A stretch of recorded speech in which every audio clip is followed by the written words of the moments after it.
El velo y el cabello, un estudio minucioso sobre Primera de Corintios capítulo 11 versículos del 2 al 16. Y esta es nuestra quinta lección sobre este asunto. Habíamos estudiado en las lecciones anteriores los versículos del 5 al 10 y vimos que el apóstol Pablo exhortó a los corintios tanto desde la perspectiva cultural, hace exhortaciones desde esa perspectiva, desde ese entorno, pero también hizo exhortaciones tomando principios espirituales. En esta sección vamos a abordar los versículos que van desde el 11 hasta el 13, solamente esos tres versículos. Y vamos a ver que la temática de esas líneas, bueno, la temática hasta el versículo 16, la podemos titular o resumir así. Observemos ahí en la pantalla. Un asunto de juicio personal. Los corintios estaban obligados a juzgar las cosas desde su propia perspectiva, pero considerando todo el consejo divino que les da el apóstol Pablo desde el versículo 2 hasta estas líneas donde hemos estado estudiando, particularmente hasta el versículo 10, que fue el texto con el cual terminamos nuestra lección anterior. El apóstol Pablo hace una aclaración sobre el valor que tiene el hombre y la mujer delante de Dios. Y dice que no pueden coexistir el uno sin el otro. Y luego de aclarar ese asunto, que ya vamos a ver por qué era necesario aclararlo, luego el apóstol Pablo culmina su exhortación apelando al sentido común de ellos, de los de Corinto, según su juicio personal. Este asunto de juicio personal, como lo titulamos y lo vemos en pantalla, va a abordar hasta el versículo 16. Pero hoy, por cuestión de tiempo y de ser exactos con la interpretación, no vamos a llegar hasta el versículo 16, sino que dejaremos esas líneas, el versículo 14, 15 y 16 para nuestra próxima lección. Entonces, mis hermanos, el tema que se trata en los versículos del 11 al 13 es un asunto de juicio personal. Dicen los versículos del 11 al 12. Leemos ahí. Pero en el Señor, ni el varón es sin la mujer, ni la mujer sin el varón. Porque así como la mujer procede del varón, también el varón nace de la mujer, pero todo procede de Dios. Los judíos, hermanos, los judíos creían y enseñaban que la mujer era inferior al hombre en todo sentido y que Dios trajo a la existencia a la mujer era para ser mandadas por el hombre y nada más que eso. Lastimosamente, así fue la creencia judía. Ahora, una aclaración, Dios nunca transmitió esa clase de enseñanza de que la mujer fuera inferior.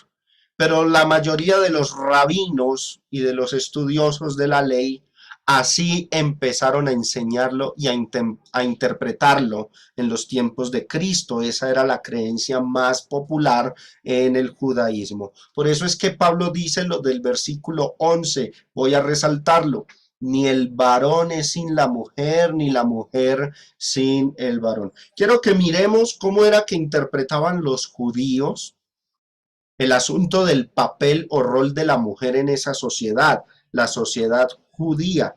Observen, ahí en pantalla voy a citar a Flavio Josefo en uno de sus libros llamado Contra Apión, dijo lo siguiente: la mujer, dice la ley, es inferior al hombre en todo.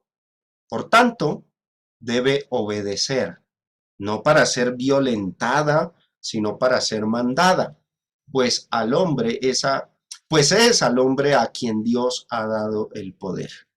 Noten que ellos suavizan un poco la enseñanza para de pronto no sonar tan, diríamos hoy día, machistas, cuando dicen no para ser violentada. O sea, el límite que Dios les puso es que no les peguen, que no las maltraten, no para ser violentada, pero para ser mandada. Así era la enseñanza judía en los tiempos de Cristo. La mujer dice la ley, pero era una interpretación, por supuesto, porque la ley no dice esto. Dice la ley es inferior al hombre en todo. Ahora, en contraparte a esto, mis hermanos, Pablo venía enseñando que el varón es cabeza. Eso sí es cierto, lo dice desde el versículo 2. El hombre es cabeza sobre la mujer y que por causa también de los ángeles, y como lo estudiamos la vez pasada, verso 10, que eran mensajeros o predicadores en las iglesias, y por causa también de los varones en general en la iglesia, la mujer que ora o profetiza, mayormente ella, porque de todas maneras la exhortación por causa de la cuestión cultural iba para todas, ¿no? Pero mayormente la mujer que ora o profetiza debía usar un velo en señal de que obraba con autoridad a la hora de profetizar, sin quebrantar la autoridad del esposo ni la autoridad de los varones líderes en la iglesia. Entonces, hermanos, los recursos argumentativos que Pablo usó fueron tomados de la cultura corintiana primeramente, y eso lo vimos también en la lección anterior, y también luego procedió a dar argumentos tomados de principios espirituales, particularmente refiriéndose al orden mismo de la creación, de que el hombre fue creado primero y luego la mujer. Con todo eso, con toda esa enseñanza, desde los versículos del 7 al 10, alguno en la iglesia de Corinto, y recuerden este asunto particular de la época también, mis hermanos, y era que en Corinto también habían cristianos convertidos del judaísmo. Habían cristianos no solo de entre los gentiles, sino también convertidos de entre los judíos. Y era muy probable que en Corinto hubiese una sinagoga y que esta enseñanza, o mejor, interpretación de ellos sobre el papel de la mujer, también tuviera un papel muy importante, jugara un papel muy importante. Vuelvo y leo la interpretación judía, no la bíblica, sino la interpretación de los judíos. Dice Flavio Josefo, la mujer, dice la ley, es inferior al hombre en todo. Por tanto, debe obedecer, no para ser violentada, sino para ser mandada, pues es al hombre a quien Dios ha dado el poder.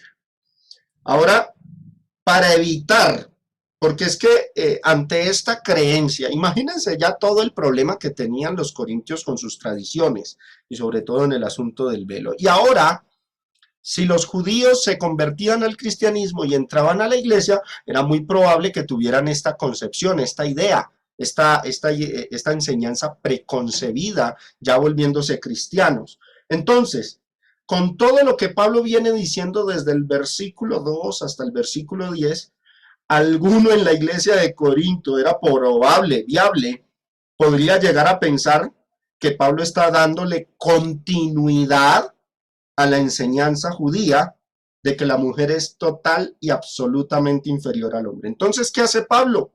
Ahí están los versículos 11 y 12. Pablo, para evitar esa conclusión, agregó estas líneas, estos dos versículos que tenemos ahí a la izquierda, enseñando lo siguiente, que en el Señor, o sea, bajo su orden, eso no es así.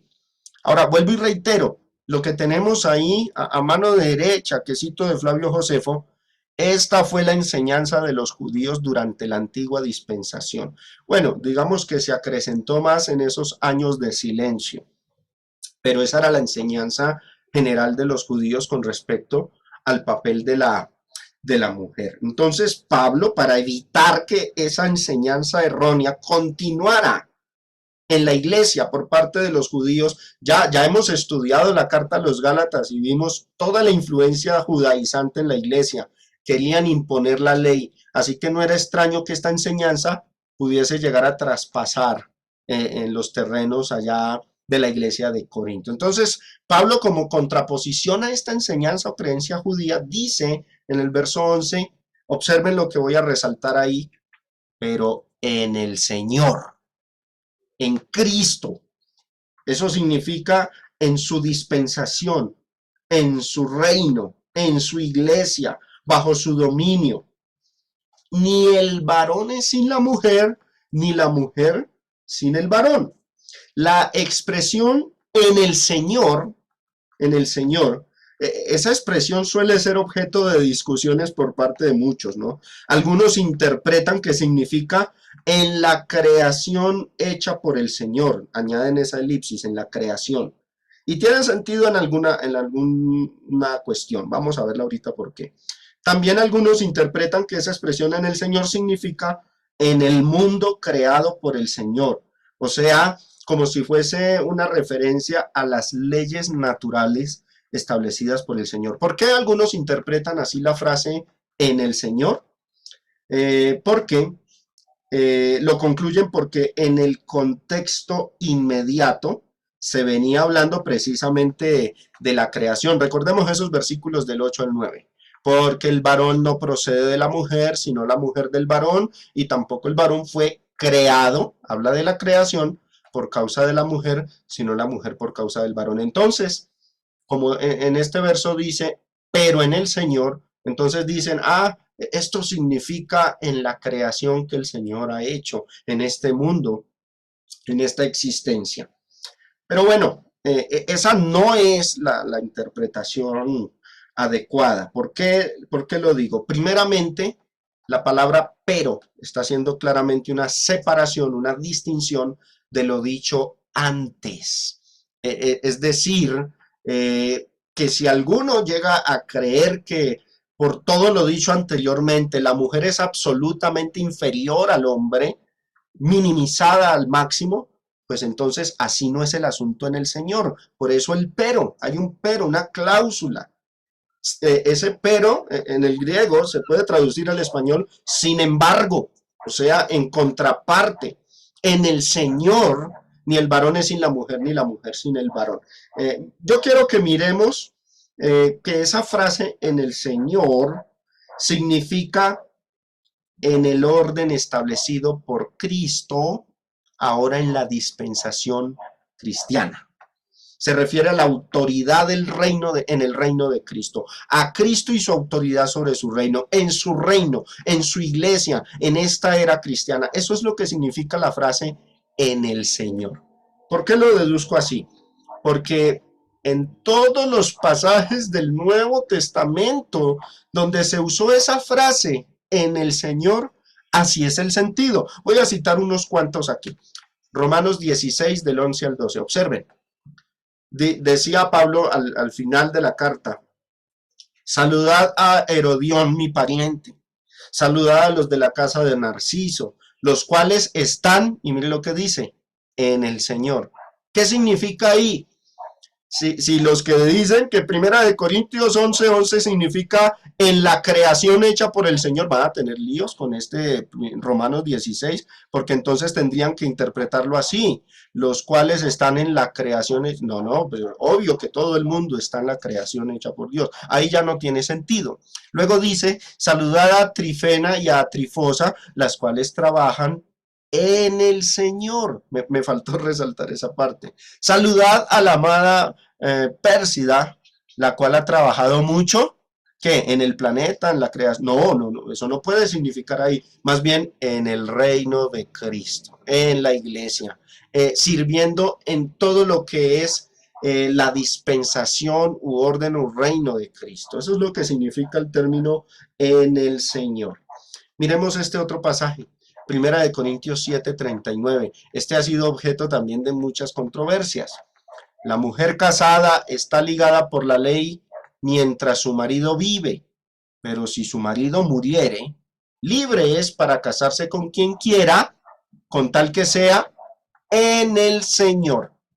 Y algunos concluyen que significa el texto con tal que sea un cristiano. Bueno, eso está implicado, creo yo, pero cuando dice con tal que sea en el Señor significa con tal que sea bajo la autoridad del Señor, bajo el reino de Cristo, siguiendo todas las pautas y enseñanzas que Cristo da, que la mujer soltera cuando es libre para casarse, tenga en cuenta que si va a conseguir un esposo, tenga en cuenta primeramente al Señor, su palabra, su dirección, su consejo. Eso significa en el Señor, bajo la esfera de su dominio. Miren este otro texto, Efesios 4:1. Yo pues, preso, Pablo estaba preso cuando escribió la carta, dice, en el Señor.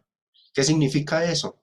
No está enseñando que está preso en el planeta, porque si seguimos la lógica de los que interpretan Primera de Corintios 11:11, que en el Señor significa en este mundo creado por el Señor, pues ahí tendremos líos. Pablo dice que está preso en el Señor, significando esto, que su cárcel, su encarcelamiento no se debió a que fuera un criminal, un pecador, sino por causa de la predicación del Evangelio, por causa de su obra en el reino de Cristo, fue llevado cautivo, fue llevado preso. Eso es lo que significa en el Señor en este pasaje. Y observen este otro, Apocalipsis 14:13.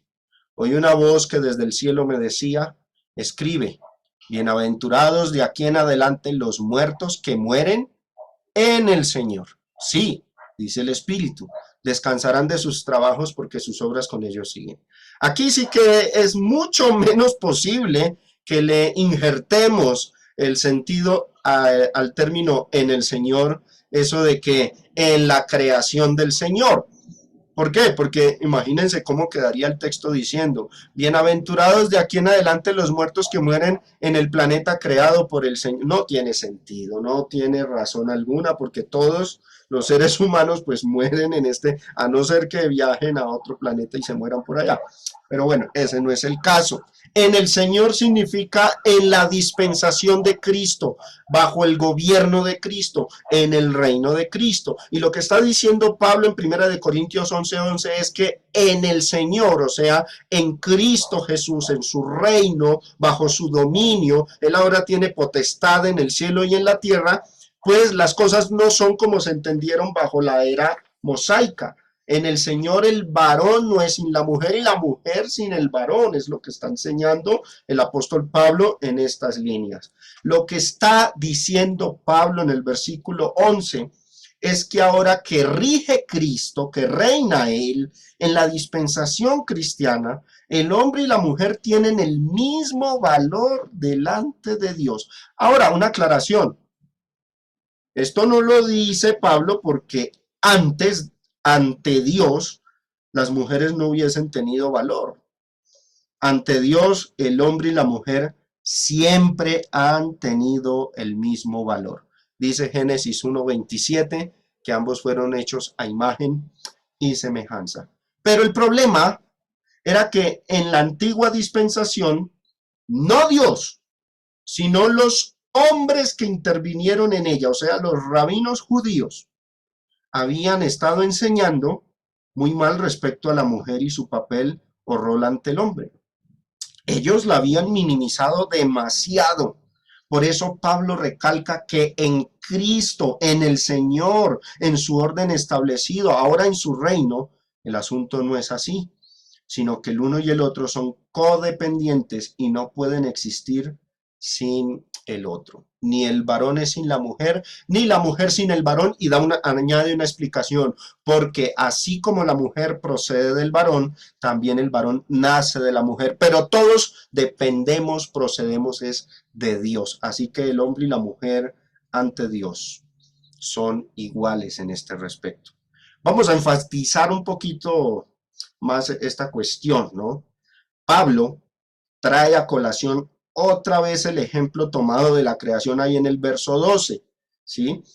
Y como ya leímos en la lección anterior y ahora, es cierto que el hombre fue creado primero, y la mujer después, y que por eso Dios le concede al varón los roles, oído, los roles de autoridad dentro del hogar y en la iglesia. Solo en ese sentido, solo en esos dos ámbitos, hogar e iglesia, la mujer está siendo restringida por Dios. Pero en los demás ámbitos no. En los demás aspectos de vida, ella es tan importante y valiosa en el Señor, que desde los días de la creación se nos muestra que los hombres nacen de la mujer, verso 12, y dependemos de ella para venir a la existencia. Por lo tanto, la advertencia y exhortación en estas líneas, versos 11 y 12, se dijeron, se pronunciaron, se escribieron para que los hombres de Corinto no fueran a caer en los errores doctrinales de los judíos, de llegar a minimizar al extremo a las mujeres, porque como dice aquí, en el Señor, Él les da el mismo valor, aunque, aclaración, no el mismo rol, función o papel en el hogar y en la iglesia. Por eso, esta frase en el Señor es equivalente a lo dicho en Gálatas 3:28, que ya lo estudiamos. Ya no hay judío ni griego en Cristo Jesús, los que han sido bautizados y son parte de la iglesia. Ya no hay judío ni griego, no hay esclavo ni libre, y observen, no hay varón ni mujer, no hay esas distinciones, porque todos vosotros sois uno. ¿Y cómo termina la frase ahí? Observen, en Cristo Jesús. Es lo mismo, pero en el Señor. De 1 Corintios 11:11. En Cristo o en el Señor, esto es lo que ocurre. Esa es la enseñanza del apóstol Pablo. Obviamente, la mujer sí tiene un rol que desempeñar ante el hombre, y Dios le ha conferido al hombre la autoridad del ser cabeza tanto en el hogar como en la iglesia, pero eso no significa que ella sea inferior, o como llegaron a enseñar los judaizantes en su momento. Pasemos al versículo 13. En este vamos a ocupar un poco más de tiempo. Juzgad vosotros mismos.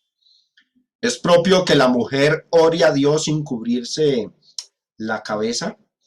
Este texto sí es bastante malinterpretado, tergiversado por muchos, pero vamos a hacer el mejor esfuerzo por desglosarlo y explicarlo en este momento. Prestémosle atención a la primera palabra, juzgad. Esa palabra juzgad en el idioma griego está conjugada así, crinate, viene de la raíz crino. Y observen lo que el compendio del Diccionario Teológico del Nuevo Testamento o el léxico de Gerald Kittle dice, observen. Antes de mirar la definición del término, cuando dice juzgad, observemos una cuestión interesante. Dice vosotros mismos. Tengamos eso presente en nuestra mente. Vosotros mismos. Esta frase, vosotros mismos, va a jugar un papel importante a la hora de interpretar esta línea. Enfoquémonos en juzgar. Dice el léxico, la palabra significa separar, luego seleccionar. Miren lo que también significa, decidir, juzgar, evaluar, ir a juicio, buscar justicia. También significa explicar, luego creer o resolver. Resalto las que creo son el sentido que tienen en este pasaje de 1 Corintios 11:13. Decidir, resolver. Lo que le está diciendo Pablo a la iglesia es, resuelvan este asunto por su cuenta. Resuelvan esto. No es juzgar en el sentido de llevar a juicio a algo o a alguien, no, porque el contexto no lo demanda. Por eso dice vosotros mismos, es resuelvan, tomen decisiones, apliquen discernimiento y saquen sus conclusiones. Eso es lo que significa aquí juzgar. Pablo ordena que se juzgue o se determine el asunto, se concluya, se resuelva, que saquen conclusiones y que tomen decisiones y resuelvan los corintios ¿Qué van a hacer tocante al asunto del velo en la mujer durante el culto? Eso es lo que Pablo les está pidiendo en este versículo 13. Juzgad vosotros mismos. Y ahora enfoquémonos en esa frase, vosotros mismos. Esta palabra, vosotros mismos, significa que el juicio o la conclusión o la determinación, porque eso es lo que estamos viendo que significa el término juzgar, Pablo está pidiendo que este juicio no sea un juicio, oído a lo que voy a decir y va a sonar controversial, lo sé. Pablo no está pidiendo que el juicio sea según las escrituras, porque así lo interpretan muchos. Pablo no les está diciendo, abran la Biblia y saquen sus conclusiones, no. Ni está diciendo, miren en las escrituras y juzguen esto. El juicio que está exigiendo Pablo no es uno que se basa en la enseñanza de la palabra de Dios. Por eso dice vosotros mismos. Porque primero, hermanos, hasta ese entonces, cuando Pablo les escribió esta carta, que fue en el año 51, el Nuevo Testamento, primero, no estaba escrito por completo, y segundo, el Antiguo Testamento no había enseñado nada al respecto sobre el velo, ni de las cuestiones que experimentaban los corintios en su entorno. Ese tema no se toca en las Escrituras. Todo lo del contexto, lo del uso del velo, la Biblia no lo enseñan. Pero algunos creen que este juzgad vosotros mismos se refiere juzgando con base en la palabra de Dios. No. Pablo lo que les está pidiendo a los corintios aquí es que juzgaran, observen, según su propio criterio. Por eso dice vosotros mismos. No dice juzgad acorde a la palabra, no, juzgad vosotros mismos, o sea, según su propio juicio personal, su propio criterio, su propia noción de las cosas, sobre todo, como ya lo hemos visto, con base en las costumbres que tenían ellos, los de Corinto. Por eso dice vosotros mismos, juzgad, pero ¿cómo? Vosotros mismos. O sea, según ellos, según las personas nacidas y criadas en Corinto, ellos tenían que decidir qué era lo más conveniente en la iglesia y en particular a la hora de la mujer de Corinto reunirse y participar, incluso si era una profetisa, de cómo debía mostrarse en público. Recordemos el panorama cultural para que no se nos escape. Los de Corinto tenían un problema serio. En su cultura, una mujer que no se cubriera la cabeza con un velo era considerada una mujer vulgar, grotesca y a menudo era comparada con las rameras. Esa manera de ver la vida, esa manera de ver las cosas, de ver la forma de comportarse y de lucir una mujer, eso nunca se los enseñó Dios ni por su palabra, ni por un profeta que les revelara a los corintios esas cosas. Dios no fue quien los instruyó a los corintios de esa manera. Fue su cultura, fue su costumbre, su crianza la que les hizo ver las cosas de esa forma. Esa manera de ver la vida y de ver la forma de comportarse no fue Dios quien se las reveló. Entonces, con base en esto, teniéndolo muy en mente, Pablo les recalca y le pide a los corintios que analicen la situación, por eso dice, juzgad, que analicen esa situación que se estaba presentando en la iglesia. Algunas mujeres profetizaban y oraban a Dios sin cubrirse, y eso dejaba un mal aspecto. Pablo les pide, juzguen el asunto juzguen el asunto ustedes mismos. Como si les preguntara, ¿cómo creen que se están viendo ustedes? Imaginen, piensen en la imagen que están dejando. Ese es el punto aquí en este versículo 11-13. Juzguen ustedes mismos, los de Corinto, el vosotros mismos, oído, cuando leemos el vosotros, A veces lo leemos incluyéndonos nosotros ahí. Ay, vosotros, o sea, el hermano Germán, la hermana Mary, todos en San Antonio. No, vosotros mismos, los de Corinto. Juzgad vosotros mismos, o sea, según su propio criterio, a la luz de su costumbre. Y para hacerles notar, Pablo, que su exhortación tenía que ver con lo idóneo, lo conveniente para ellos en medio de su cultura, tocante al tema del velo en la mujer, Pablo les hace la siguiente pregunta. Volvamos a leer ahí, 1 Corintios 11:13. Juzgad, pero ¿cómo? Vosotros mismos. Y viene la pregunta, ¿es propio que la mujer ore a Dios sin cubrirse la cabeza? Ahí está la pregunta. ¿Es propio que la mujer ore a Dios sin cubrirse la cabeza? Bueno, seguimos con las frases controversiales y difíciles porque esto también es difícil de entender para muchos. Muchos cuando leen este pasaje lo entienden como que Pablo está preguntando, ese es propio, miremoslo ahí, ¿entienden? ¿Es correcto o es pecado?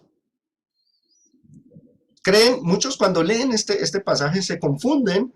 Juzgad vosotros mismos, primeramente se les dice, ¿no? Es propio, y esa frase es propio la entienden como ¿es correcto o es pecado que la mujer ore a Dios sin cubrirse la cabeza? Y entonces cuando lo toman así, como que la palabra propio significa ser algo correcto, incorrecto o pecado, entonces llegan a la conclusión de que la mujer tiene que ponerse un velo cuando va a la iglesia. La expresión es propio, eh, muchos la han tomado como si significara es pecado. Ahora, para acabar de completar, mis hermanos, la palabra propio en nuestro idioma español tiene muchas connotaciones. Yo solo tomé unas pocas aquí de la Real Academia de la Lengua, pero es que esa palabra propio tiene muchas connotaciones. Miremosla. Primero, que pertenece de manera exclusiva a alguien, o sea, que es algo que le pertenece, que es propio suyo. Tiene su celular propio, un ejemplo, ¿no? Arrojo un ejemplo de esa definición. Segunda connotación, característico, peculiar de cada persona u cosa. Por ejemplo, cuando alguna persona habla algo absurdo, decimos, esas cosas que dice son propias de un niño, no de un adulto. Decimos son propias, pero esa es la connotación que tiene en el idioma español, característico, peculiar de cada persona o cosa.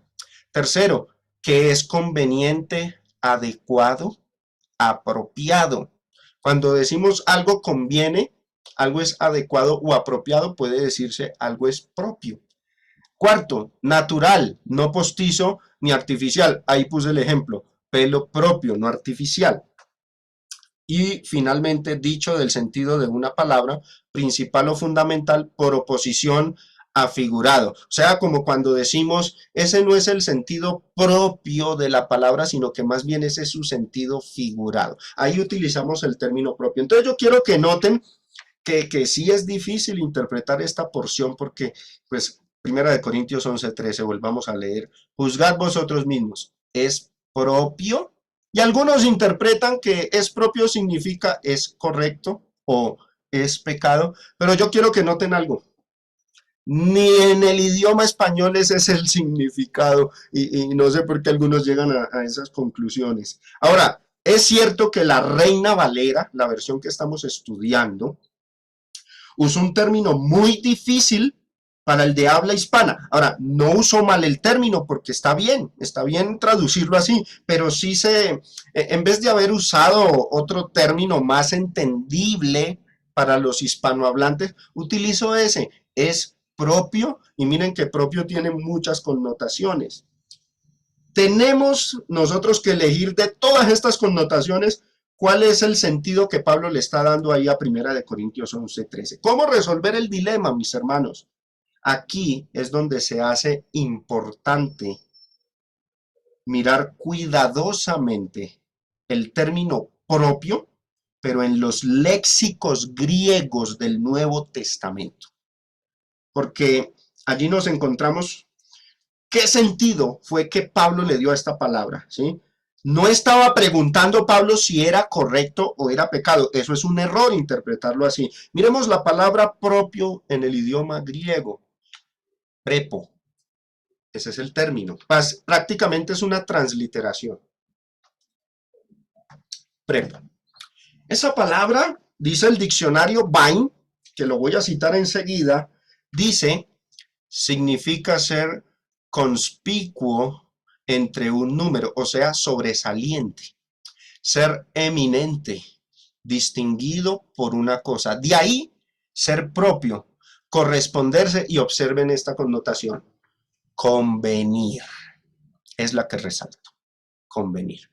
Otro léxico para que nos quede más clara la definición de la palabra prepo, palabra griega prepo, que la Reina Valera tradujo propio.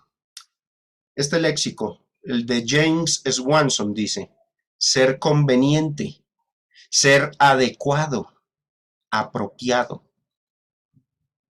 Esta palabra prepo, que significa ser conveniente, ser adecuado, ser apropiado, ese es prepo y es la que aparece ahí en 1 Corintios 11:13. Por lo tanto, ese texto se puede traducir correctamente sin miedo a equivocarnos así. Es juzgad vosotros mismos. Es conveniente que la mujer ore a Dios sin cubrirse la cabeza. Pablo no les está preguntando sobre si es o no es pecado. De hecho, él no tenía por qué preguntarle eso a los corintios y él es el que les está enseñando qué cosas son pecado y qué cosas son no. El maestro es Pablo, no los corintios. Pablo les está preguntando si les convenía a ellos, los de Corinto, que las mujeres en sus asambleas oraran sin cubrirse la cabeza en vista de que la cultura las iba a juzgar. Eso es lo que Pablo está preguntando. Quiero que miremos esa palabra prepo en otros textos de la Biblia. Observen, en Mateo 3:15 dice, pero Jesús le respondió, deja ahora porque, observen ahí, así conviene, griego prepo, así conviene que cumplamos toda justicia. Entonces le dejó. Otro pasaje, Hebreos 7:26. Porque tal sumo sacerdote nos convenía. Griego, prepo. Santo, inocente, sin mancha, apartado de los pecadores y hecho más sublime que los cielos. Noten que en otros pasajes de la Biblia, esa palabra prepo se tradujo conviene, de conveniente. La Reina Valera, en 1 Corintios 11:13 la tradujo, es propio en forma de pregunta. Y está bien, pero es que el término propio en español tiene tantas connotaciones que nos pueden confundir. Hubiese sido mejor que lo hubiesen traducido es conveniente. De hecho, hermanos, ustedes miren otras traducciones de la Biblia. Aquí voy a poner una Biblia textual. Mire cómo se tradujo acá. El mismo versículo, 1 Corintios 11:13. Juzgad entre vosotros mismos. Es apropiado que la mujer ore a Dios con la cabeza descubierta. Bueno, allá en Corinto, podríamos anexar una elipsis, allá en Corinto, bajo esa cultura que las iba a criticar, ¿era apropiado? ¿Les convenía no usar el velo? No, no les convenía porque las iban a criticar. Miren esta versión que me encanta, Biblia EUNSA. Juzgad por vosotros mismos. Ahí sí la traduce con exactitud. Es conveniente que la mujer rece a Dios con la cabeza descubierta. Bueno, allá en Corinto no era conveniente que lo hicieran de esa forma, no era conveniente que desacataran las costumbres y la cultura de allá porque las iban a criticar. Pablo no estaba preguntando a los corintios si usar el velo era correcto o incorrecto o si era pecado. No estaba haciendo la pregunta desde la perspectiva de la moralidad divina o si se trataba de si era pecado o no, de si se estaba quebrantando una ley divina o no. Pablo está preguntando si desde la perspectiva de ellos, de los corintios, por eso dice, juzgad vosotros mismos. ¿Conviene esta situación aquí en Corinto? Pablo está preguntando si desde la perspectiva de ellos Si desde su cultura y su entorno era conveniente, prepo, para las mujeres de la iglesia de Corinto, que eran mayormente profetisas, si era conveniente pararse al frente de la iglesia, orar y profetizar, sin usar el velo a la vista de visitantes y de gente de esa sociedad. La pregunta de Pablo exigía a los corintios que sacaran su propia conclusión y que determinaran qué era lo que más le convenía a ellos en la iglesia local que estaba en esa ciudad, la de Corinto. Vivir en Corinto implicaba tener que acatar y respetar las normas culturales de allí. Las únicas normas de vida que se pueden desacatar, que estamos autorizados por Cristo para desacatar, son aquellas normas que estén abiertamente en contra de la voluntad de Dios. Cuando una cultura, una tradición está en contra de la voluntad de Dios, el cristiano debe desacatar eso, cuando son asuntos de pecado.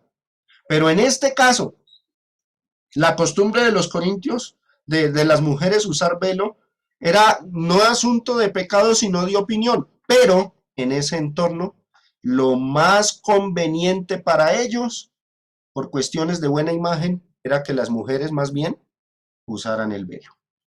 Pablo había dejado ejemplo de su respeto a las normas de la sociedad. Cuando él visitó los de Corinto, respetó sus normas, obviamente no aquellas donde eran pecaminosas.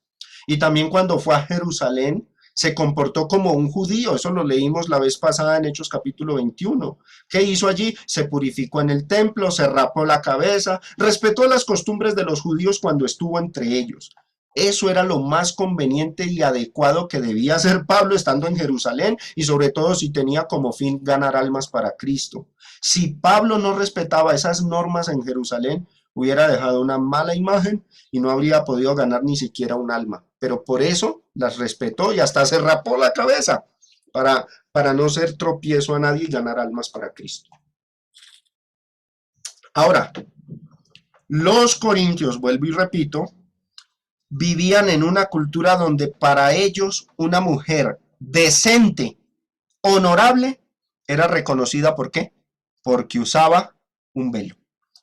¿Qué debían hacer entonces ante esa situación cultural que se les estaba presentando allí en la iglesia? Dios no fue Dios. Dios no les mandó a las mujeres usar un velo, no. Dios no reveló una ley divina que se los impusiera, pero en esa cultura, en esa sociedad, iban a ser ellas muy mal vistas. Dejarían una mala imagen donde no lo usaran. Y puede que digamos que si a los miembros de la iglesia se les explicaba el asunto, que eso Dios no lo mandó, ellos puede que no tuvieran líos dentro de la iglesia, pero el problema era que la mala imagen era ante la sociedad, no solo ante la iglesia. ¿Y los visitantes qué? Pablo temía mucho de lo que dijeran los visitantes, lo dice en el capítulo 14. Si un incrédulo entra y los ve hablando a todos en lenguas, que van a decir que todos estaban locos. Entonces a Pablo le preocupaba mucho la imagen de la iglesia. ¿Qué tenían que hacer entonces los de Corinto? Pablo les dice, juzguen ustedes mismos. Según el caso, ustedes mismos juzguenlo. Ellos debían sacar sus propias conclusiones y pensar qué era lo más conveniente para la iglesia en esa región del mundo, la de Corinto, para que esa obra, para que esa iglesia local no sufriera contrariedades. ¿Qué les convenía más como iglesia a las mujeres de allí? ¿No usar el velo? Eso iba a obstaculizar mucho el progreso de la obra. Ahora, si con honestidad estas mujeres reconocían que el no usar el velo dejaba una mala impresión, entonces, ¿qué era lo que les convenía? Pues que se pusieran el velo, que lo usaran para no ser tropiezo. Otra pregunta para los corintios. ¿Usarlo ayudaría al progreso de la obra? En ellos, pensemos en la cultura de ellos. Si las mujeres usaban el velo, ¿iba a ayudar al progreso de la obra? Sin lugar a dudas. Por un lado, Las cristianas de esa sociedad corintiana iban a mostrar que son damas honorables y no libertinas. Y por otro lado, la sociedad iba a escucharlas cuando ellas le fueran a predicar el evangelio a alguno que viviera allí, porque las iban a ver que lucían bien y que eran damas respetables porque usaban un velo según lo veía esa sociedad. Y eso iba a aportar mucho en el trabajo de evangelismo. Vuelvo y repito, aquí Pablo exige a los corintios que ellos, según su criterio de las cosas, juzgad vosotros mismos, que tomaran decisiones sobre lo que iban a hacer con la costumbre del velo. Entonces, merece resaltarse algo aquí. Este es un caso, oído, ahí está en la pantalla, donde se pide que la controversia se resuelva según el criterio personal, que lo resuelvan ellos. ¿Por qué? Porque el problema del velo no se basaba en una ley divina, sino en una costumbre del pueblo de Corinto.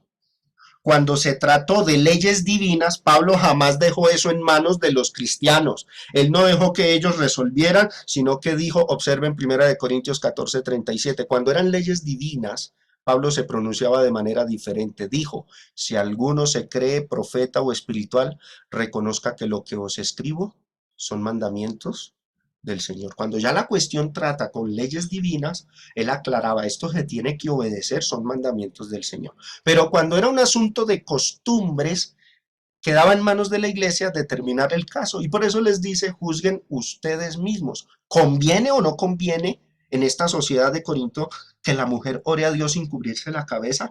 Ese es el sentido correcto de la pregunta. Ahora quiero finalizar con este comentario.